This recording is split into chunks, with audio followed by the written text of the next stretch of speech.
watching France 24, and it's that time of the day when we leaf through the world's papers for you. Catherine Spencer has done the honours again today. Good morning, Catherine. It's a big day for France here, of course, taking over the rotating EU presidency. Nicolas Sarkozy seems to have a tough task ahead of him with the Lisbon Treaty in tatters.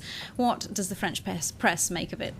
Right, well, starting off with left-wing daily, the Libération, it set out to gauge public opinion, to find out what the people are hoping for from the presidency. Now, it wasn't a particularly positive opinion as they took to the streets of various cities around Paris. The general view seemed to be one of disenchantment.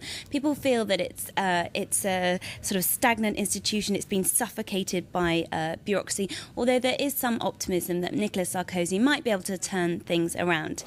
Moving on to Le Figaro, which is at the other side of the political spectrum, it concentrates very much on the sort of political challenges that Sarkozy faces and how he can go about actually turning things about.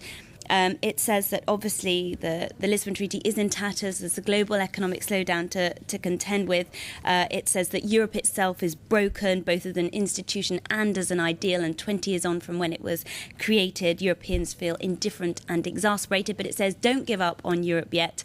Hopefully we can turn things around. The Independent, the British paper, has a similar line to this. It says that Sarkozy inherited a presidency in very different shape to the one that he expected to. He was hoping that a lot of these infuriating technicalities would have been sorted out, which, of course, it's worse than ever. It says that France has got the worst of both worlds. Not only has the Lisbon Treaty not been ratified, but there's no agreement about what to do next.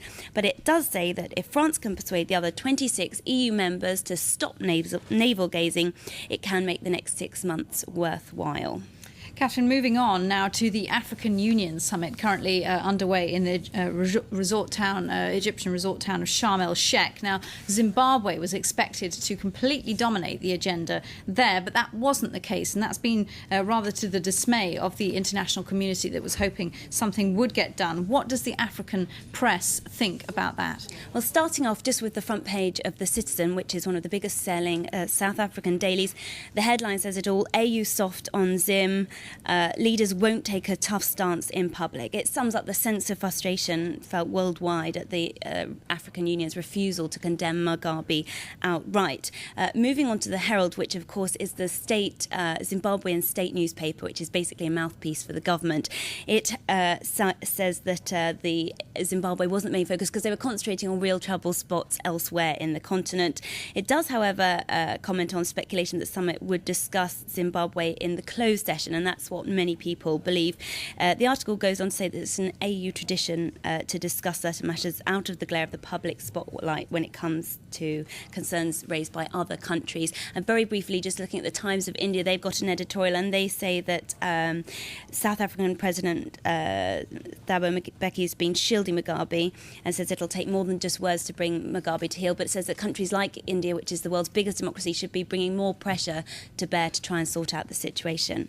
Very briefly, good news at last for British tennis with Andy Murray in Wimbledon. We have to cheer about that. Tell us why. Absolutely. Well, the British front pages are dominated by pictures of a triumphant-looking Andy Murray today. The Guardian says Murray muscles in the glory in the gloom after dramatic Wimbledon comeback, and indeed it goes on to say that his defeat of Frenchman Gasquet was one of the finest comeback moments in Wimbledon's illustrious history. He managed to come back 2 sets down.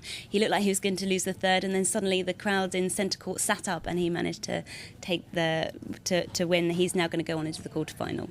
Brilliant. And beating a Frenchman to boot, that's nothing the crowd at Wimbledon loves more. Thank you very much indeed, Catherine Spencer, for that review of the world's papers. Stay tuned to France 24. More news coming up soon.